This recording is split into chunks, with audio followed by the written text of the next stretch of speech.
This is the Moondrop Marigold, a $40 neckband style IEM that uses the same high-quality 10mm dynamic driver as the well-regarded Moondrop Lan, but marries it with integrated DSP along the lines of the Moondrop May and the Moondrop Rays. In this review, I'll cover the unboxing experience, build quality, comfort, app integration, and of course, my subjective sound impressions and my thoughts on technical performance. Finally, I'll compare it directly to the Moondrop Lan and the slightly cheaper Truthear Gate to help you figure out whether this is the right budget DSP IEM for you. Before we get into the review, I just want to give a quick disclaimer that my unit was provided to me by Shenzhen Audio, who also paid import duties on the shipment. I have not been otherwise compensated for making this review, and as always, my thoughts and opinions are my own.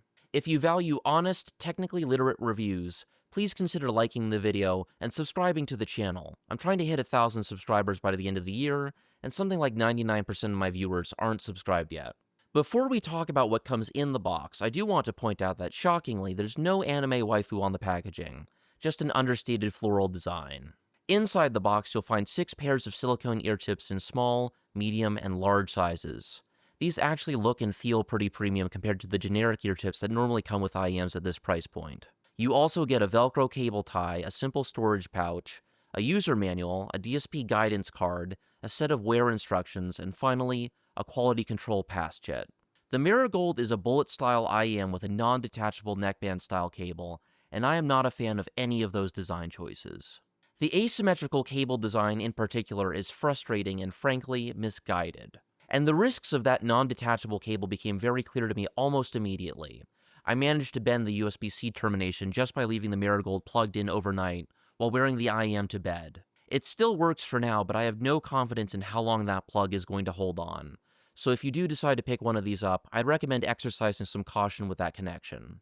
On the other hand, the housings themselves feel weighty and substantial, and the materials Moondrop used here look and feel premium.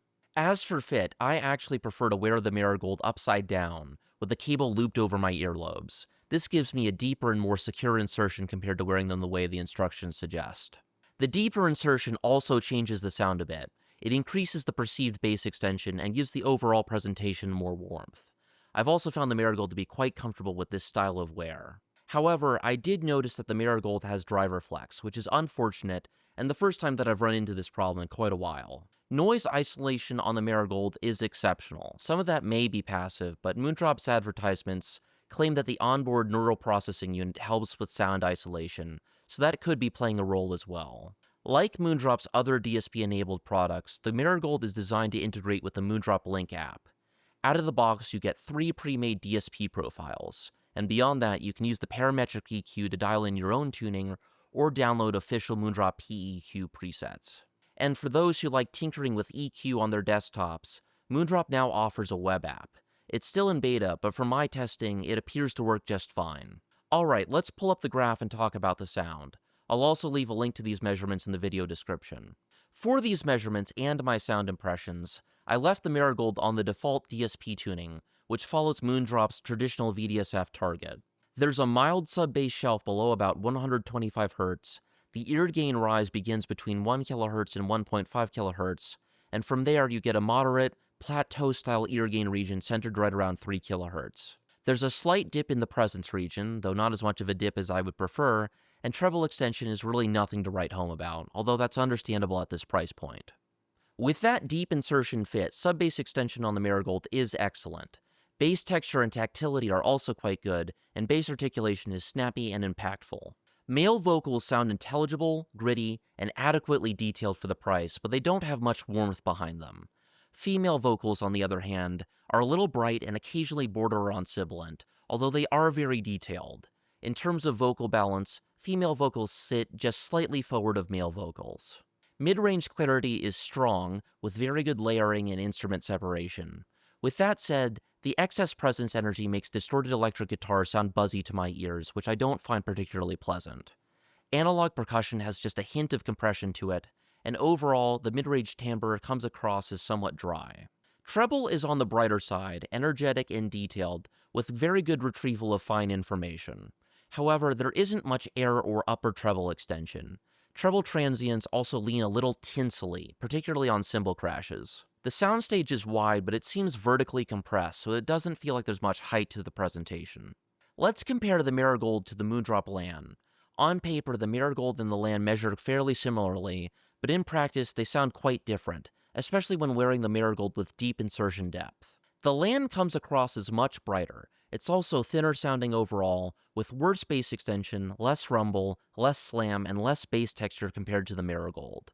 Bass speed and articulation sound roughly the same, which makes sense since they're using the same driver. Where the Lan pulls ahead is in mid-range clarity and instrument separation, which are noticeably better than the Marigold. Female vocals are even more forward compared to the Marigold, though, and while vocal intelligibility is generally better, male vocals completely lack warmth. Guitars on the Lan do sound more controlled and less buzzy, which I do prefer. Treble extension and air are also significantly better on the Lan, and the soundstage doesn't have that same sense of vertical compression. Next, let's talk about the Truthear gate.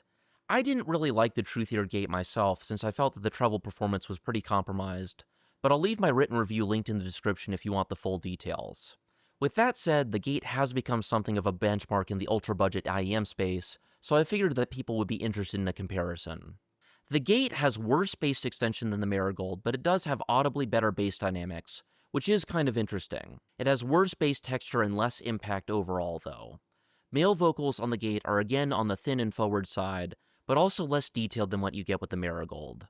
Percussion also comes across as more compressed. Female vocals on the gate are straight up bright, sibilant, and fatiguing.